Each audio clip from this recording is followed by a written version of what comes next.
فلسطین میں جاری اسرائیلی جارحیت، کیا OIC محض ایک کٹ پتلی ہے؟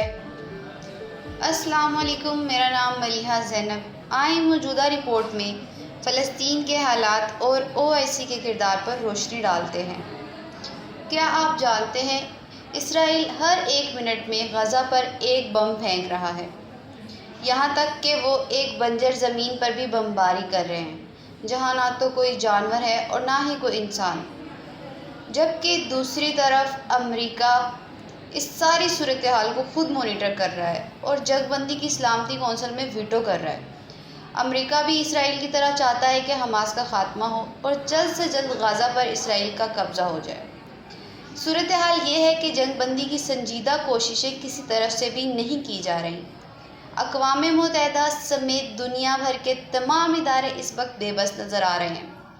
خیر، دونوں بڑی جنگوں کے بعد بھی آج تک دنیا کسی بڑی جنگ کی طرف نہیں گئی، مگر دنیا بھر میں چھوٹی چھوٹی جنگیں امن برباد کرنے کی خاصی کوششیں کرتی رہی ہیں۔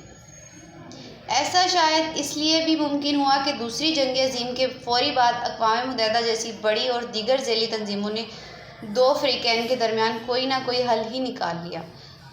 دوسری طرف اسلامی ممالک کی کمزور سی تنظیم OIC بھی اپنا وجود رکھتی ہے، جو آج تک کوئی بڑا فیصلہ اور مشترکہ فیصلہ نہیں کر سکی اور مذمتوں کے ساتھ ہی کام چلانے پر اتفاق کیا۔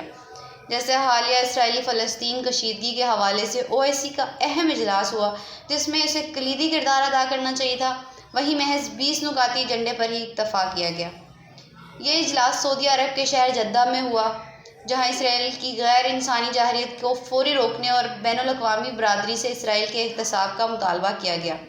حالانکہ یہ اجلاس سعودی عرب اور پاکستان کی دعوت پر بلایا گیا تھا، نہ اس اجلاس میں امریکہ کے لیے کوئی سنجیدہ اور سخت پیغام دیا گیا اور نہ ہی اسرائیل پر اس کا کوئی اثر ہوا۔ ویسے تو میں پہلے ہی کہتی ہوں کہ اسلامی ممالک ہوں یا غیر اسلامی، سبھی ایک دوسرے کے ساتھ مفادات کے لیے ہی جڑے ہوتے ہیں۔ آپ کہیں مذہب کی وجہ سے انہیں جڑا نہیں دیکھیں گے۔ اگر ایسا ہی ہے جیسا محسوس کیا جا رہا ہے تو بظاہر OIC کے وجود کا کوئی جز نہیں رہتا۔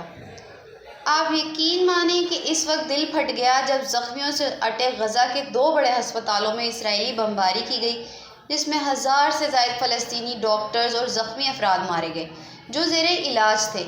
ان حملوں میں بچ جانے والے افراد ابھی تک صرف اسی وجہ سے کوما میں ہیں کہ ان کے ذہن سے بچوں کی چیخوں کی آوازیں نہیں نکل رہی، لیکن OIC کی طرف سے عملاً کوئی اقدام نہیں کیا گیا۔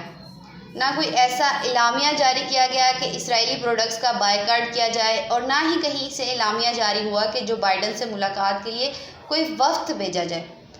آپ کو حقیقت بتانا چاہتی ہوں کہ جس کی وجہ سے میں یہ رپورٹ بنانے پر مجبور ہوئی کہ اب تک OIC کی جانب سے جتنے بھی فیصلے کیے گئے ان کا معیار یہ تھا کہ اس میں سے 99% آج بھی زیر التوا ہے۔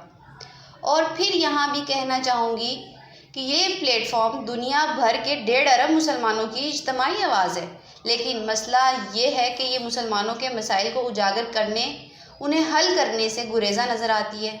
اس کی وجہ شاید یہ ہے کہ اس تنظیم کے بڑے بڑے ممالک خود مختار ہونے کے بجائے مغربی قوتوں کی چھتر چھایا میں زندگی گزارنے پر مجبور ہیں۔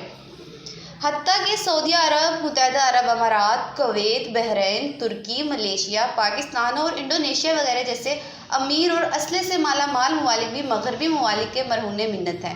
معذرت کے ساتھ، یہ تنظیم اسلام کے نام پر بنی، لیکن اس میں موجود تمام اسلامی ممالک کے دوسرے ملکوں کے ساتھ مفادات جڑے ہیں اور یہ ممالک انہی مفادات کو ترجیح دیتے ہیں۔ بہرحال، آپ دنیا کی طاقتور تنظیموں کے مقابلے میں OIC کو دیکھیں تو یہ کٹ پتلی کے سوا کچھ نہیں یقین تو آپ یورپی یونین کو دیکھ لیں۔ اس تنظیم میں یورپ کے 29 ممالک جڑے ہیں، لیکن یہ دنیا کی سب سے زیادہ اثر رسوخ رکھنے والی جماعت ہے۔ یہ دنیا کے کسی بھی ملک کو بیرونی دنیا کے ساتھ تجارت کرنے سے روک سکتی ہے، اس لیے یہ دنیا کے حکم چلانے میں اپنا کوئی ثانی نہیں رکھتی۔ جیسے گزشتہ سال یورپی یونین نے قرارداد منظور کی کہ جب تک پاکستان اپنی شرائط پوری نہیں کرتا، پاکستان کا GS+ کا درجہ ختم کر دیا جائے گا۔ پاکستان متحرک ہوا اور فوری طور پر یورپی یونین کو منانے کے لیے سفارتی کوششیں تیز کر دیں۔ یورپی یونین ہی نے بھارت میں ہونے والے امتیازی رویوں اور اقلیتوں کے ساتھ ہونے والے سلوک کے بارے میں بھارتی حکومت کو انتباہ کیا، جس کے بعد نمایاں طور پر تشدد والے واقعات میں کمی دیکھنے میں آئی۔ مطلب یورپی یونین کی اہمیت کا اندازہ آپ اس بات سے لگا سکتے ہیں کہ امریکہ بھی اس تنظیم کی ناراضگی مول لینے سے ڈرتا ہے۔ خیر، شاید فلسطینی بھی اس بات کو اسی دن ہی سمجھ چکے تھے کہ OIC سے ان کو مزید کوئی توقعات نہیں رکھنی چاہیے۔ تبھی حماس نے اپنے تئیں اتنا بڑا حملہ کر دیا، جس کا خمیازہ ہزاروں فلسطینی بچوں، خواتین کی شہادت میں دیکھنے کو بھگتنا پڑ رہا ہے۔ لہٰذا OIC کے قائم رکھنے کا جواز کیا تھا، تاکہ کوئی ملک یہ نہ سمجھے کہ OIC مغرب ہی کی کٹ پتلی جماعت ہے جس سے ہم جیسا چاہیں اور جب چاہیں بیان دلوا سکتے ہیں، جو دنیا پر تو اثر انداز نہیں ہوتا بلکہ مسلمانوں کے لیے بھی وہ زخموں پر نمک چھڑکنے کا کام کرتا ہے۔ اس تمام تجزیے سے آپ OIC کے وجود کی اہمیت کا اندازہ بخوبی لگا سکتے ہیں۔